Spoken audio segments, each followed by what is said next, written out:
محترم سامعین کرام، السلام علیکم ورحمۃ اللہ وبرکاتہ۔ نحمده ونصلي ونسلم على رسوله النبي الأمين المتين الكريم الرؤوف الرحيم، أما بعد فأعوذ بالله من الشيطان الرجيم، بسم الله الرحمن الرحيم، الحمد لله رب العالمين الرحمن الرحيم مالك يوم الدين، إياك نعبد وإياك نستعين، اهدنا الصراط المستقيم، صراط الذين أنعمت عليهم غير المغضوب عليهم ولا الضالين آمين۔ صدق الله العظيم وصدق رسوله النبي الأمين الكريم۔ یہ سب سے پہلے ایک بار عقیدت اور محبت کے ساتھ سلطان کائنات، تاجدار دو جہاں، فخر موجودات، باعث تکوین عالم، فخر آدم و بنی آدم، روحی فدا حضرت احمد مجتبی محمد مصطفیٰ سرکار دو عالم صلی اللہ علیہ وآلہ وسلم کی بارگاہ بے کس پناہ میں جھوم جھوم کر درود پاک کا ہدیہ پیش کرے۔ اللہم صلی علی سیدنا شفیعنا مولانا مولانا محمد معدن الجود والکرم وآلہ وبارک وسلم، صلاۃ و سلام علیک یا سیدی یا رسول اللہ۔ محترم سامعین اکرام، سورۃ الفاتحہ، ان کے کچھ فضائل اور برکات اور ان کے کچھ اسماء یعنی نام کے حوالے سے میں نے کچھ باتیں پچھلے جمعہ آپ کے سامنے عرض گزار کی تھی۔ حضرات، جہاں اس سورت مبارکہ کے کئی خصوصیات ہیں، انہی خصوصیتوں میں ایک خصوصیت اس سورت کی یہ بھی ہے کہ قرآن کی ہر آیت، قرآن کی ہر سورت نبی کریم صلی اللہ علیہ وسلم کے سینہ اطہر پر ایک بار نازل ہوئی ہے، لیکن سورہ فاتحہ اتنی عظیم سورت ہے کہ یہ سورت حضور کے مبارک سینہ اطہر پر ایک بار نہیں بلکہ 2 مرتبہ اللہ نے اس کا نزول فرمایا ہے۔ جب ایک بار آپ مکۃ المکرمہ میں تھے ہجرت سے پہلے، اس وقت بھی اس سورہ مبارکہ کا نزول فرمایا، اور جب آپ پھر ہجرت کر کے مدینہ گئے تو ہجرت کے بعد بھی یہ سورت مدینۃ المنورہ میں نازل ہوئی۔ اللہ نے 2 مرتبہ اس سورت کو حضور کے سینہ اقدس پر نازل فرما کر مسلمانوں کو یہ پیغام دیا کہ اس سورت سے غافل نہ ہونا، یہ وہ سورت ہے کہ جس کو میں نے تمہاری اس کی عظمت کو بتانے کے لیے، اس سورت کو کی شان اور فضیلت کو بتانے کے لیے میں نے اس سورت کو 1 مرتبہ نہیں بلکہ 2 مرتبہ اس کا نزول فرمایا ہے۔ حضرات، تو یہ سورت اسی وجہ سے اللہ نے اس کو 7 مثانی کہا۔ اللہ نے ایک قرآن مجید میں خود فرمایا، وَلَقَدْ آتَيْنَاكَ سَبْعًا مِنَ الْمَثَانِ وَالْقُرْآنَ الْعَظِيمِ، اے حبیب، ہم نے آپ کو 7 مثانی یعنی بار بار دہرائے جانی والی 7 آیتیں اور قرآن کریم عطا فرمایا ہے۔ یعنی اللہ قرآن کریم خود ایک اللہ کا احسان ہے۔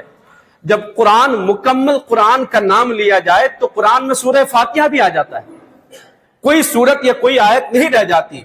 کہا قرآن تو یہ ہمارا احسان ہے، پورا قرآن ہمارا احسان ہے کہ تمہیں ہم نے دیا۔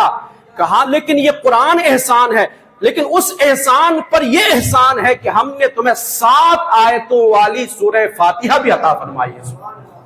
یعنی یہ ہوتا ہے کہ آدمی احسان کرے، لیکن کرے کہ یہ احسان تو ہے، لیکن وہ احسان تم سے بڑھ کر ہے اس سارے احسانوں سے۔ قرآن خود احسان ہے رب کا کہ یہ عظیم کتاب قیامت تک رہنے والی، یہ اس کا ایک ایک لفظ معجزہ حضور کا، تو یہ ساری چیزیں شان اللہ نے اس امت کو عطا فرمائی۔ اس کے ساتھ ساتھ کہا یہ ہم نے 7 مثانی بھی عطا فرمائی۔ کیوں؟ اس لیے کہ یہ بار بار 2 بار نازل ہوئی، اور 7 مثانی کا ایک مطلب یہ آتا ہے کہ بار بار جو آیت کریمہ نازل ہوئی پڑھی جاتی ہے، جو سورت جس کی تکرار ہوتی ہے، تو یہ سورہ فاتحہ، کیونکہ ہر نماز میں ہر نمازی اس سورت فاتحہ کی 7 آیتوں کو بار بار پڑھتا ہے، ہر رکعت میں پڑھتا ہے۔ کوئی رکعت ایسی نہیں رہتی ہے آدمی کے جس میں سورہ فاتحہ نہ پڑھے۔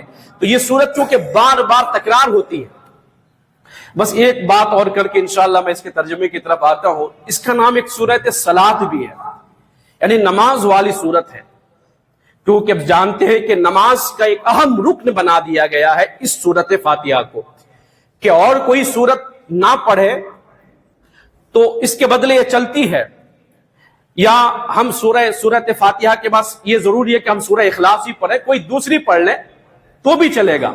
یعنی اور سورت کے بدلے اور سورت پڑھی جا سکتی ہے، لیکن سورہ فاتحہ کے بدلے کسی اور سورت کو نہیں رکھا جا سکتا. سورہ فاتحہ واجب ہے تو واجب ہے، اس کے بدلے کسی سورت کو، تو یہ ایک نماز کا ایک اہم رکن ہے، اسی وجہ سے اس کو نماز کہا کہ یہ خود نماز ہے سورۃ فاتحہ. اور اس کو میں ترجمہ کرنے سے پہلے اس سورۃ الصلاۃ کے تحت جو میرے آقا نے حدیث بیان فرمائی ہے اس حدیث کو میں ترجمے کے ساتھ بیان کر دیتا ہوں کہ جب بندہ بسم اللہ الرحمن الرحیم کہتا ہے، جب بندہ کھڑا ہوتا ہے نماز کے لیے تو کیا کہتا ہے؟ پہلے اعوذ باللہ بسم اللہ کر کے جب کہتا ہے بسم اللہ الرحمن الرحیم، میرے آقا فرماتے ہیں کہ فرشتوں کو اللہ تعالیٰ فرشتوں کو گواہ بناتا ہے. آدمی بس نماز کو سیکھ لینا اور نماز کو اپنے روح میں بسا لے، پھر بندہ نماز کے بغیر رہ نہیں سکتا. نماز کو سمجھ لے، وہ بندہ کیا ہے کہ بھائی جس کی زندگی میں نماز جیسی عظیم الشان نعمت نہ ہو. نماز خود نعمت ہے، اس نعمت کے بغیر بندہ جی کیسے لیتا ہے یہ اولیاء اللہ تو تصور بھی نہیں کر سکتے کہ بندہ نماز کے بغیر. اللہ اکبر، نماز خود اتنی عظیم نعمت ہے، یہ بوجھ نہیں ہے، ایک نعمت ہے. جب بندہ نماز میں کھڑے ہو کر کہتا ہے نا بسم اللہ الرحمن الرحیم، تو اللہ فرشتوں کے سامنے کہتا ہے فرشتوں دیکھ رہے ہو یہ بندہ حامدانی، یہ بندہ ہے، یہ کھڑے ہو کر اللہ فرماتا ہے مجدنی عظمنی، اے میرے فرشتوں گواہ رہو یہ میرا بندہ کھڑے ہو کر بسم اللہ کے ذریعے میرا نام لے کر میری بزرگی اور میری تعظیم کو بیان کر رہا ہے. اللہ کھڑا کرتا ہے، فرشتوں کے سامنے گواہ بناتا ہے مجدنی، یہ میری بزرگی بیان کر رہا ہے فرشتوں کے سامنے. کیوں؟ کیونکہ بسم اللہ میں نے پہلے اس کی تفسیر بیان کر دی کہ اللہ کا عظیم الشان، اللہ کا اس میں ذاتی بھی ہے، اس میں رحمان بھی ہے، اس میں رحیم بھی ہے، کہ جب بسم اللہ میں اللہ رحمان رحیم یہ تین نام بولتا ہے، یہ تین ناموں میں اللہ کے 3000 ناموں کی برکت آ جاتی ہے. بندہ ان تین ناموں کو یوں نہ سمجھے کہ میں لے رہا ہوں، یہ 3000 ناموں سے ایک بیک وقت اس عظیم خالق کو، مالک کو پکار رہا ہے. تو فرشتوں کے سامنے اللہ کہہ رہا ہے بسم اللہ الرحمن، یہ میرے بندے نے میری عظمت کی. اچھا پھر جب بسم اللہ پڑھ کے بندہ کہتا ہے الحمدللہ رب العالمین، الحمدللہ رب العالمین، اس کا ترجمہ تو بعد میں کرتا ہوں. جب کہتے ہیں نا الحمدللہ رب العالمین، اللہ اکبر، تو اللہ کیا فرماتا ہے؟ فرشتوں کے سامنے کہتا ہے الحمدللہ رب العالمین حمدنی عبدی، اے میرے بندو گواہ، اے میرے فرشتوں گواہ رہ جاؤ یہ میرا بندہ تو میری تعریف کر رہا ہے. سبحان اللہ، کسی کی تعریف نہیں کر رہا ہے، یہ میری حمد کر رہا ہے. سنو، میری حمد، میری تعریف بیان کر رہا ہے. اور پھر جب بندہ کہتا ہے نا الرحمن الرحیم، اللہ اکبر، الرحمن الرحیم، پہلے حمد بیان کی، اور جب بندہ کہتا ہے الرحمن الرحیم تو اللہ فرماتا ہے میرے فرشتوں دیکھو نا میرا بندہ کسی اور کے نہیں، ثنائی عبدی، میرا بندہ تو میری ثنا اور میری تعریف کر رہا ہے. اچھا پھر بندہ کہتا ہے مالکی یوم الدین، مالکی یوم الدین، جب بندہ کہتا ہے نا مالکی یوم الدین، اس کا ترجمہ، لیکن اس سے پہلے اللہ کہتا ہے فوّدنی عبدی الیہ، فوّد الیہ عبدی، اے میرے فرشتوں گواہ رہے ہو مالکی یوم الدین کہہ کر یہ بندہ کہہ رہا ہے کہ میں مالک، اے میرے پروردگار میں کچھ نہیں ہوں. یہ بندہ اپنی ذات کو کسی اور کے سپرد نہیں بلکہ اپنے اللہ کے سپرد کر رہا ہے، اللہ میں کچھ بھی نہیں ہوں. اچھا پھر بندہ کہتا ہے ایاک نعبد و ایاک نستعین، ہم تیری عبادت کرتے ہیں، تجھی سے مدد مانگتے ہیں. تو اللہ کہتا ہے اے میرے فرشتوں یہ جو کہا نا ایاک نعبد و ایاک نستعین، یہ میرے اور میرے بندے کے درمیان ہے، آدھا میرے لیے آدھا میرے بندے کے لیے، یہ میرے اور میرے بندے کے درمیان ہے کہ ایاک کا کہہ کر وہ اپنی عبدیت کا اظہار کر رہا ہے کہ عبادت کے لائق میں ہوں، وَإِيَّاكَ نَسْتَعِينُ کہہ کر وہ اپنا حق مانگ رہا ہے کہ مدد کرنے والا کوئی اور نہیں، اے اللہ تو ہی ہے اللہ۔ تو وہ ایک اپنا حق کہہ رہا ہے، مجھے اپنا حق کے عبودیت کا اظہار کر رہا ہے کہ بندگی کا حق اور عبادت کا حق کسی کو ہے پوجنے کا تو وہ میں ہوں، وہ اپنے اقرار کر رہا ہے۔ اور مدد، وہ اپنا ایک حق مانگ رہا ہے کہ مدد میں بندے کی کروں، وہ اپنا حق مانگ رہا ہے میرے بندے کے درمیان۔ اور پھر جب بندہ کہتا ہے نا اہدنا الصراط المستقیم صراط الذین انعمت علیہم غیر المغضوب علیہم ولا الضالین، آخر تک پھر میرا رب فرشتوں سے فرماتا ہے یہ میرا بندہ مجھ سے مانگ رہا ہے، اے میرے فرشتوں جو میرا بندہ مانگ رہا ہے اس چیز کو میرے بندے کے لیے عطا فرما دو۔ سبحان۔ تو میرے آقا نے فرمایا سورہ فاتحہ اللہ نے فرمایا آدھا میرے بندے کے لیے ہے اور آدھا میرے لیے۔ اللہ پہلے آدھے میں میری بزرگی بیان کرتا ہے اور آدھے میں اپنی بات کرتا ہے۔ اچھا، جب یہ ساری باتیں، یہ بات بڑی قابل توجہ ہے، آدھا اللہ کے لیے اللہ کی بزرگی، تعریف، حمد بیان کر کے جو آدھا بندہ مانگتا ہے نا، وہ دعا کون سی ہے؟ اس دعا کو اگر سمجھا جائے تو یقیناً بندہ پھر یہ زندگی اور یہ دنیا کی مصیبتوں پر کچھ نہ، اس کو کچھ جو ہے پریشانی نہ ہو، اس کو کچھ تکلیف نہ ہو، اس کو کچھ شکوہ نہ ہو کہ اللہ ہمیں کس چیز کو مانگنے کا۔ سورہ فاتحہ یہ سورہ سوال ہے، یعنی ایک میں مانگوں، میں کہوں کہ اللہ سے یہ مانگو، آپ خود مانگے کہ آپ مانگو، لیکن سورہ فاتحہ وہ دعا ہے، یہ وہ دعا ہے کہ اللہ نے خود اپنے بندوں سے مانگنے کا سلیقہ عطا فرمایا اپنے بندوں کو کہ تم مجھ سے مانگو تو کیا مانگو۔ ظاہر سی بات ہے جس کے خزانے میں سب کچھ ہے، اس کے خزانے میں کسی ذرے کی کوئی کمی نہیں ہے، جب ایسا خالق، ایسا بادشاہ کہے کہ مجھ سے مانگو اور وہ طریقہ بھی بتائے کہ مجھ سے کیا مانگنا ہے، تو یہ بات سمجھ میں آتی ہے کہ وہ جو مانگنے کا طریقہ ہر نماز میں کہہ رہا ہے، یہ وہ نعمت ہے جو اس کے خزانوں میں سب سے افضل ترین نعمت ہے۔ اس نعمت سے بڑھ کر کوئی نعمت ہو ہی نہیں سکتی، تو ہم چھوٹی چھوٹی نعمتیں مانگتے پھریں۔ اللہ نے کہا یہ چھوٹی چھوٹی نعمتیں تو میں غیروں کو بھی دے رہا ہوں، مجھ سے مانگنا ہے تو میری افضل ترین نعمت مجھ سے مانگا کرو۔ وہ نعمت کیا ہے انشاءاللہ اس طرف آئیں گے، لیکن میں نے جو یہ سورہ فاتحہ کا ایک اجمالی طور پر میں نے آپ کے سامنے بیان کیے، تھوڑا سا اس کی طرف آئیں تو بندہ جب الحمدللہ رب العالمین کہتا ہے تو بندہ کیا ہے، ہاتھ بندے ہیں، بسم اللہ پڑھی ہے اور وہ کہتا ہے الحمدللہ، ساری خوبیاں، ساری تعریفیں۔ اچھا، اس کو میں ترجمہ تو ایک لفظ میں بھی ہو سکتا ہے، لیکن میں اس کو ساری تفسیر ملا کر اس کو کروں اور اس کو تھوڑا تفصیل کے ساتھ لمبا ترجمہ کروں تو کہتے ہیں اس کا ترجمہ ہوتا ہے الحمدللہ، ایک عام مختصراً ترجمہ ہوتا ہے الحمدللہ ساری تعریفیں، ساری حمد اللہ کے لیے ہے۔ لیکن اس کا ترجمہ ایک اگر تفصیل سے کریں، الف لام، اس کو عربی گرامر کے حساب سے اگر کر جائیں الف لام الحمدللہ کہ اس میں الف لام استغراقی، یعنی تو کہتے ہیں علماء کہتے ہیں کیا ایک حمد اللہ کے لیے ہے، ایک تعریف اللہ کے لیے نہ رکھا الف لام استغراقی، اس کا مطلب ہوتا ہے ہر زمانے میں ہر حمد اور ہر لمحے اور ہر طرح کا کمال، ہر طرح کی تعریف اور ہر طرح کی حمد اور ہر طرح کی ثنا اگر کسی کے لیے ہے تو وہ اللہ رب العالمین کے لیے ہے۔ اللہ کے علاوہ کوئی تعریف کے لائق نہیں ہے۔ کمال حمد اگر کسی کے لیے ہے، کمال ثنا اگر کسی کے لیے ہے، اور کمال تعریف اور تعریف کی انتہا، تعریف کی کمال اور حمد کی کمال اگر کسی ذات کے لیے حق رکھتا ہے تو وہ حق ہے اللہ رب العالمین کا حق ہے۔ اللہ کے علاوہ کسی کو حق نہیں ہے۔ اللہ اکبر۔ بندہ کہے کہ میں تیری تعریف کروں، یہ اللہ کا حق ہے کہ اللہ کی تعریف کی جائے۔ ساری تعریفیں اللہ اکبر اللہ کے لیے، حمد اللہ کے لیے، ثنا اللہ کے لیے، حمد اللہ کے لیے۔ بندے کا اقرار ہے، وہ کھڑے ہو کر کہتا ہے اللہ میں کس کی تعریف کروں، تعریف کے لائق تو تو ہے۔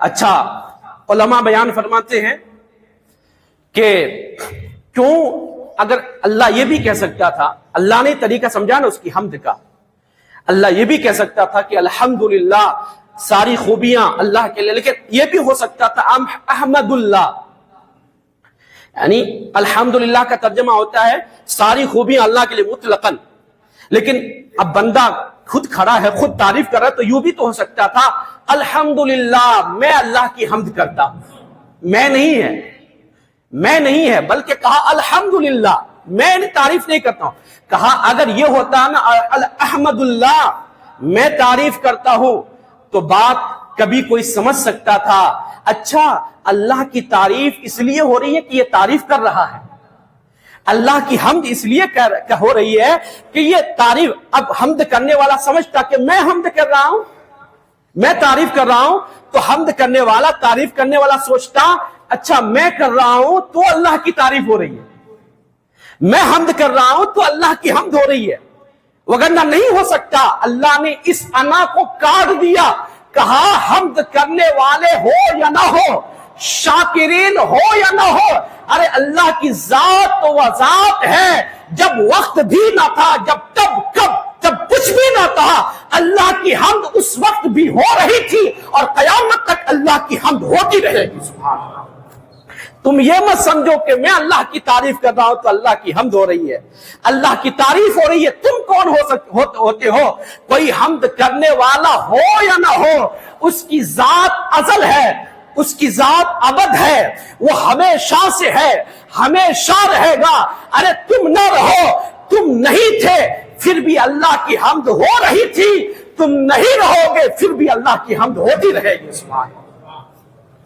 کوئی یہ نہ کہے کہ میں کر رہا ہوں اس یہ بات سمجھ میں آ گئی، کوئی نماز پڑھ کے یہ نہ کہے کہ میں اللہ کی نماز پڑھ رہا ہوں تو اس کی عبادت ہو رہی ہے، یہ نہ سمجھے کہ میں قرآن پڑھ رہا ہوں تو اس کی ثنا ہو رہی ہے، اس کی عبادت ہو رہی ہے۔ اس کو کسی کی ضرورت نہیں ہے، ہمیں اس کی ضرورت ہے۔ اللہ، یہ بات ایمان کی اعلیٰ درجے کی ہے، وگرنہ عام طور پر لوگ یہ بھی ہوتا ہے نا، ذہن میں شیطان وسوسہ ڈالتا ہے اچھا تو بڑا کر رہا ہے، تو اپنے رب کی بڑی کبریائی بیان کر رہا ہے، اللہ اکبر، تو اپنے رب کی تو بڑی عبادتیں کر رہا ہے، تو شیطان اس کے دل میں یہ وسوسے ڈال کر اس کو تکبر میں مبتلا کر دیتا ہے، اس کو اس کی طرف جانے نہیں دیتا کہ میں کون ہوتا، اس کی کبریائی، اس کی عبادت، اس کی حمد کرنے والا۔ اور بھائی جب میرا وجود بھی نہ تھا پھر بھی اللہ کی حمد ہو رہی تھی، جب میں چلا جاؤں گا پھر بھی اللہ کی حمد ہوگی، اللہ اکبر۔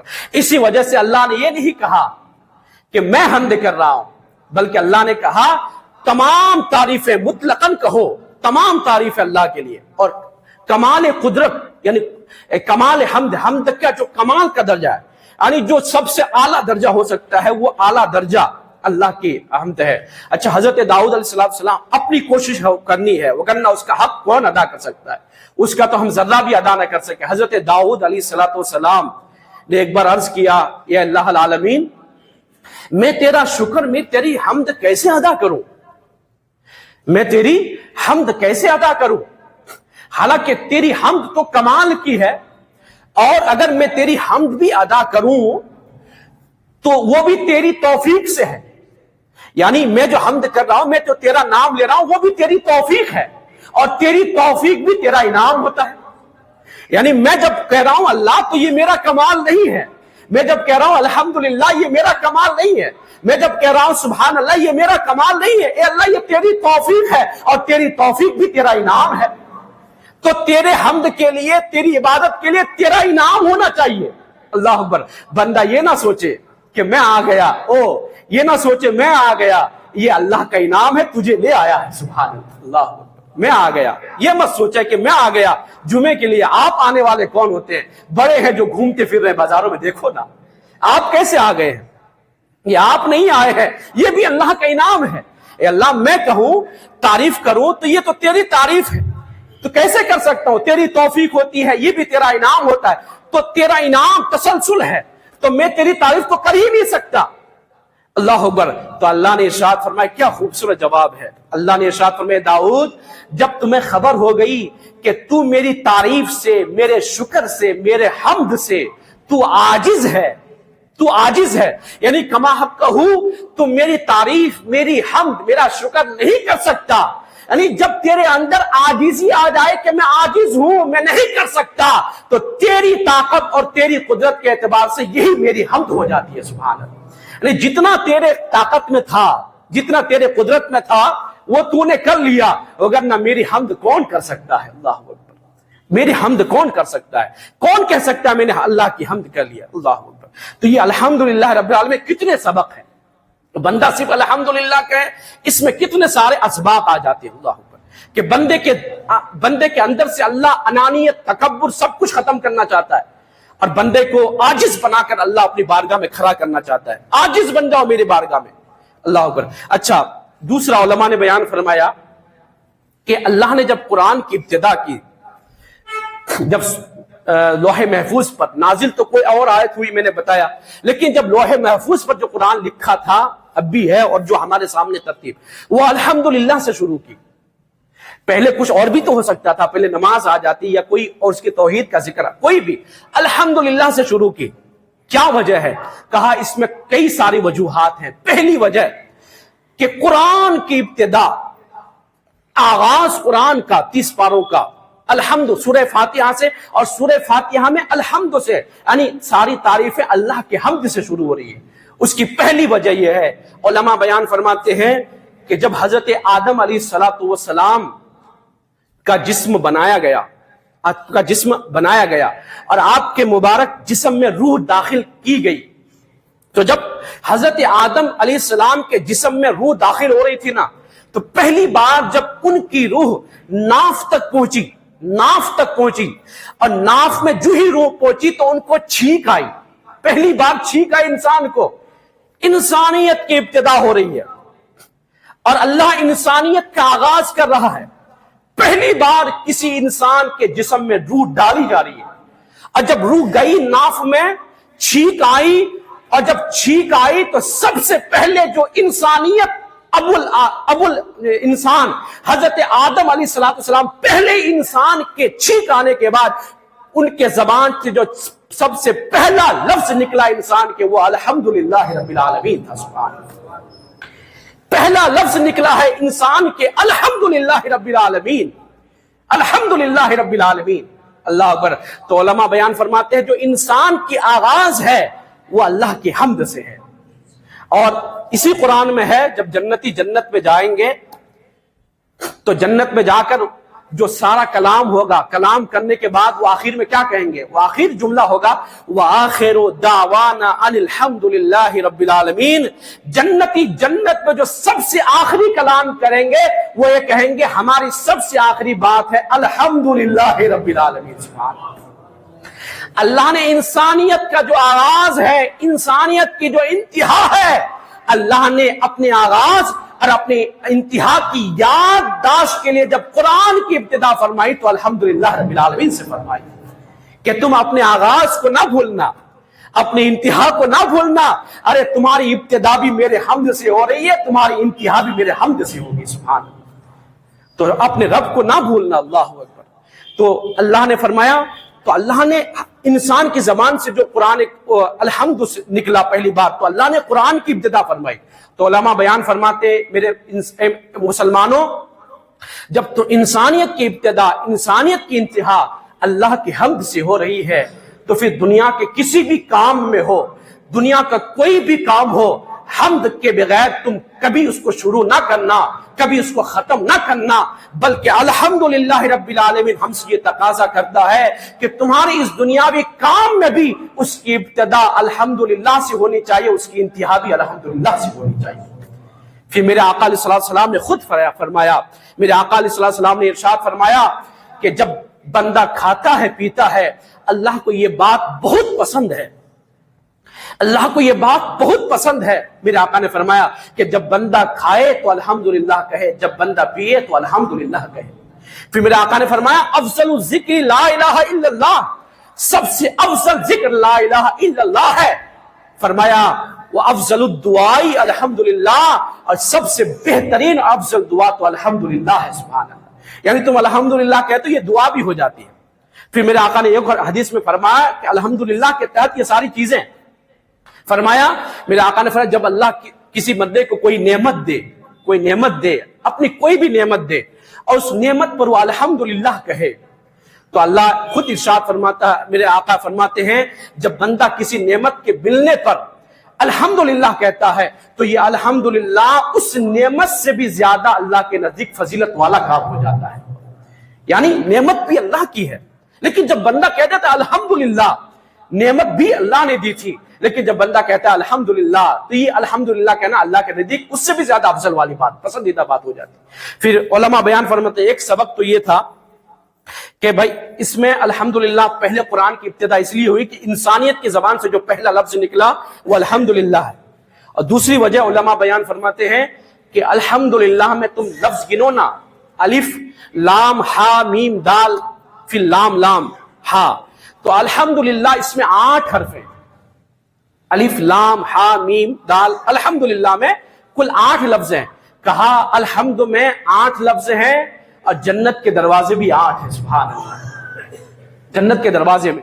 تو علماء بیان فرماتے ہیں الحمدللہ کو اللہ نے قرآن کی ابتدا میں اس لیے رکھا کہ جب بندہ الحمدللہ کہتا ہے تو الحمدللہ کہہ کر 8 لفظوں کے ذریعے سے وہ جنت کے 8 دروازوں کا مستحق ہو جاتا ہے، یعنی الحمدللہ کہا جنت کا مستحق ہو گیا، اب جو بھی پڑھے گا اس میں اللہ کے فضل کی زیادتی ہی زیادتی ہوگی، سبحان اللہ۔ یعنی بسم اللہ میں نے کہا بسم اللہ کہیں تو جنت جہنم کے فرشتوں کا عذاب دور، اللہ اکبر، اور جب الحمدللہ 7 آیتیں پڑھیں تو جنت جہنم کے دروازے بند، اور جب خود الحمدللہ کہیں تو جنت کے دروازے کھول دیے جاتے ہیں، اللہ اکبر۔ تو اس الحمدللہ کے معنی، اس کے لطائف پڑھیں، بندہ کہے کہ میں تیری تعریف، اے اللہ تیری خوبیاں ساری خوبیاں تیرے لیے ہے۔ علماء بیان فرماتے ہیں کسی، ظاہر سی بات ہے ہم کسی انسان کی تعریف کرتے ہیں، کسی چیز کی بھی تعریف کرتے ہیں، یا اپنے استادوں کی تعریف کرتے ہیں، تو تعریف تو ہم ان کی بھی کرتے ہیں۔ تو علماء فرماتے ہیں کسی چیز کی تعریف کرنا اس کاریگر کی تعریف ہے، یعنی بالواسطہ، جیسے میں کہوں یہ ٹیبل خوبصورت ہے، میں ٹیبل کی تعریف کروں، یہ ٹیبل کی تعریف نہیں بلکہ اس کے بنانے والی کی تعریف ہے کہ بھئی یہ بنانے والا ہے جس نے یہ ٹیبل اتنا خوبصورت بنایا۔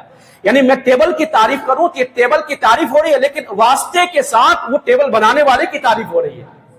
تو کہاں ہم اور لوگوں کی تعریف کر رہے ہیں، ایک تو ہم کہتے ہیں الحمدللہ یہ ڈائریکٹ اللہ کی حمد ہے، اسی طرح ہم دنیا میں کسی کی بھی تعریف کرتے رہے، وہ تعریف حقیقت میں وہ مجازن اس کی تعریف ہوتی ہے، وہ واسطے کے ساتھ حقیقت میں وہ رب کی تعریف میں شمار ہوتا ہے کہ یہ انسان نے بنایا، یہ میرا استاد ہے، یہ میرا پیر ہے، ارے اس میں اتنے کمال ہیں، لیکن ذہن تو دراؤ استاد کو، پیر کو، کاریگر کو یہ قوت اور یہ صلاحیت، یہ کمال کس نے عطا کیا؟ وہ اللہ نے ہی عطا کیا، سبحان اللہ۔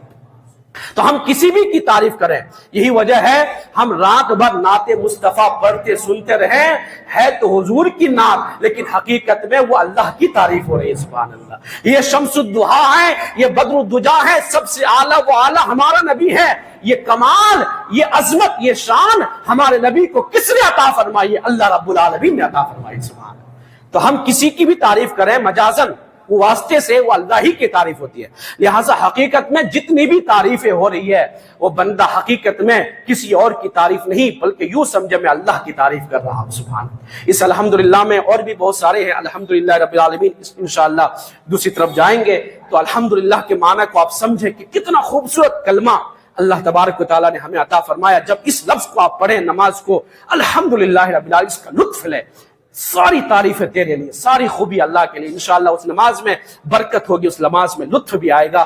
اللہ کریم ہم سبوں کو قرآن کے فیض سے مالا مال عطا فرمائے۔